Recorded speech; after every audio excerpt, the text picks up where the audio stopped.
आज प्रधानमंत्री नरेंद्र मोदी 14वें ब्रिक्स सम्मेलन में वर्चुअल माध्यम से शामिल होने वाले हैं। शिखर सम्मेलन का विषय है वैश्विक विकास के नए युग के लिए उच्च गुणवत्ता की ब्रिक्स भागीदारी को बढ़ावा देना। सम्मेलन के दौरान चर्चा में आतंकवाद, व्यापार, स्वास्थ्य, पारंपरिक चिकित्सा, पर्यावरण, विज्ञान और प्रौद्योगिकी और नवाचार, कृषि, तकनीक और व्यावसायिक शिक्षा, प्रशिक्षण और MSME जैसे क्षेत्रों में इंट्रा ब्रिक्स सहयोग शामिल है। हम बता दें कि बुधवार को प्रधानमंत्री ने ब्रिक्स बिजनेस फोरम की बैठक के उद्घाटन सत्र को संबोधित करते हुए ब्रिक्स देशों को भारत के साथ व्यापार बढ़ाने की अपील की थी। उन्होंने कहा कि भारत में व्यवसाय में सहूलियत प्रदान करने के लिए कई प्रयास किए गए हैं और महिला उद्यमियों ने भी काफ़ी उल्लेखनीय काम किया है। प्रधानमंत्री ने सुझाव दिया कि ब्रिक्स देशों को अपने स्टार्टअप के बीच एक नेटवर्क तैयार करना चाहिए ताकि सदस्य देशों को एक दूसरे के अनुभवों का लाभ मिल सके। BRICS women business alliance Bharat में हो रहे इस ट्रांसफॉर्मेटिव बदलाव पर एक स्टडी कर सकता है। इसी तरह इनोवेशन लेड इकोनॉमिक रिकवरी पर भी हमारे बीच उपयोगी संवाद बन सकता है। मेरा सुझाव है कि ब्रिक्स बिजनेस फोरम हमारे स्टार्टअप्स के बीच नियमित आदान प्रदान के लिए एक प्लेटफॉर्म विकसित करे। प्रधानमंत्री नरेंद्र मोदी ने बुधवार को कहा कि सरकार को इस साल भारतीय अर्थव्यवस्था के 7.5% की दर से बढ़ने की उम्मीद है। प्रधानमंत्री ने ब्रिक्स बिजनेस फोरम को वीडियो कॉन्फ्रेंस के जरिए संबोधित करते हुए कहा कि भारतीय डिजिटल अर्थव्यवस्था का आकार 2025 तक 1000 अरब अमेरिकी डॉलर तक पहुंच जाएगा। उन्होंने भारतीय अर्थव्यवस्था की मजबूती पर प्रकाश डालते हुए कहा कि देश में राष्ट्रीय बुनियादी ढांचा पाइपलाइन के तहत 1500 अरब डॉलर के निवेश के अवसर हैं। प्रधानमंत्री ने अपने संबोधन में कहा कि हम इस साल वृद्धि दर 7.5% रहने की उम्मीद कर रहे हैं, जो हमें सबसे तेजी से बढ़ती प्रमुख अर्थव्यवस्था बनाएगी।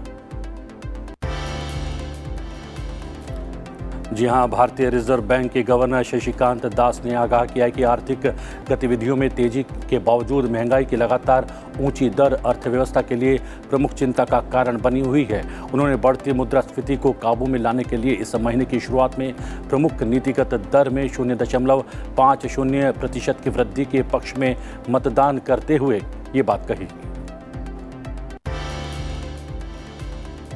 महाराष्ट्र में जारी सियासी घमासान के बीच उद्धव ठाकरे ने बुधवार रात मुख्यमंत्री का सरकारी आवास वर्षा खाली कर दिया। वर्षा को खाली करने के बाद उद्धव का परिवार उपनगरीय बांद्रा स्थित पारिवारिक आवास मातोश्री में शिफ्ट हो गया। वर्षा के बाहर का एक वीडियो जारी किया गया जिसमें सीएम उद्धव यादव का सामान शिफ्ट होते देखा जा सकता है। आपको बता दें कि मातोश्री सीएम उद्धव ठाकरे का आवास है। शिवसेना प्रमुख उद्धव ठाकरे नवंबर 2019 में मुख्यमंत्री बनने के बाद से वर्षा में रह रहे थे। इससे पहले उद्धव ठाकरे ने शिव सैनिकों को संबोधित करते हुए मुख्यमंत्री पद छोड़ने की बात कही और कहा कि उन्हें अच्छा लगेगा अगर उनकी जगह कोई और शिव सैनिक महाराष्ट्र का मुख्यमंत्री बनता है।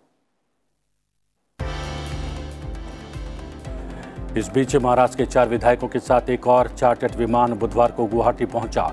ये चारों विधायक भी गुवाहाटी पहुंचकर शिवसेना के बागी विधायकों के साथ शामिल हो गए। ये 4 विधायक चंद्रकांत पाटिल, योगेश कदम, मंजुला गावित और गुलाबराव पाटिल हैं, जो गुजरात के सूरत से होकर अन्य विधायकों की तरह गुवाहाटी पहुंचे। गावित और चंद्रकांत पाटिल निर्दलीय विधायक हैं, जबकि कदम और गुलाबराव पाटिल शिवसेना के विधायक हैं।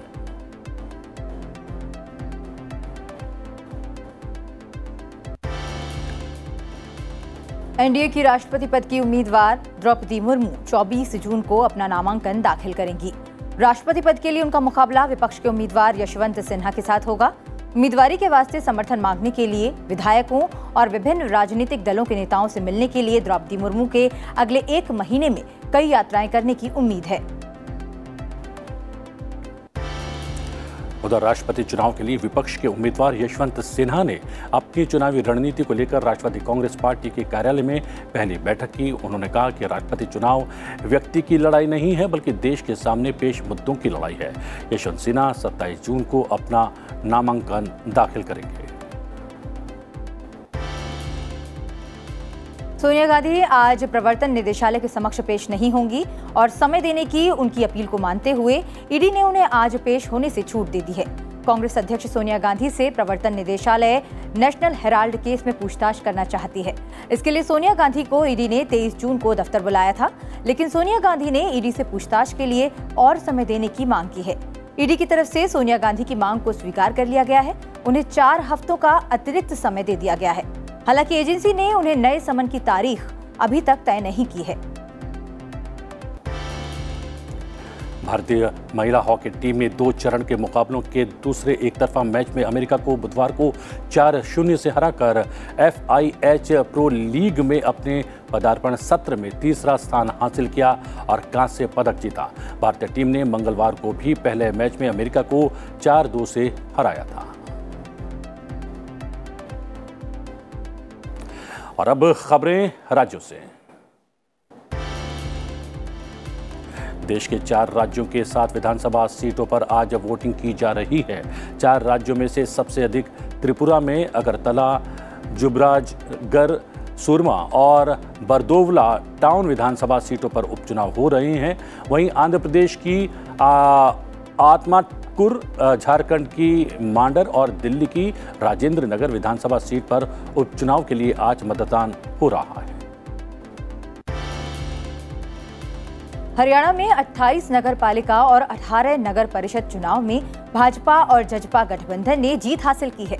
गठबंधन ने 25 सीटों पर कब्जा किया है। भारतीय जनता पार्टी को 22 और जननायक जनता पार्टी को 3 सीटों पर कामयाबी मिली है।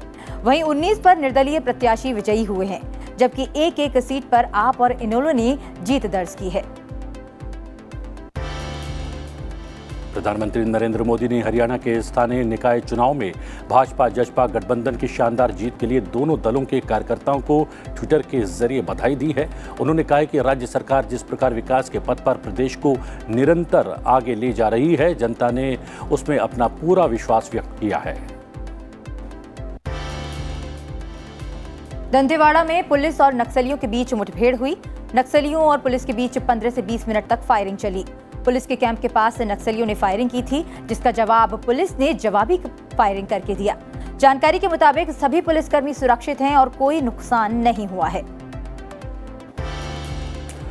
राष्ट्रीय राजधानी दिल्ली से सटे नोएडा में कोरोना वायरस से संक्रमण की रफ्तार लगातार बढ़ रही है। नोएडा में कोरोना के 168 नए मामले सामने आए हैं। बुधवार को एक व्यक्ति की मौत भी हो गई है। नोएडा में कोरोना वायरस से संक्रमित लगातार दूसरे दिन 100 से ज़्यादा मरीज मिले हैं। हालांकि डॉक्टर्स का कहना है कि आंकड़ों से डरने की आवश्यकता नहीं है। लोगों को ज़्यादा से ज़्यादा वैक्सीनेशन करवाने की ज़रूरत है। अखिल भारतीय आयुर्विज्ञान संस्थान यानी एम्स के डायरेक्टर डॉक्टर रणदीप गुलेरिया कुछ और महीनों के लिए प्रभारी बने रहेंगे।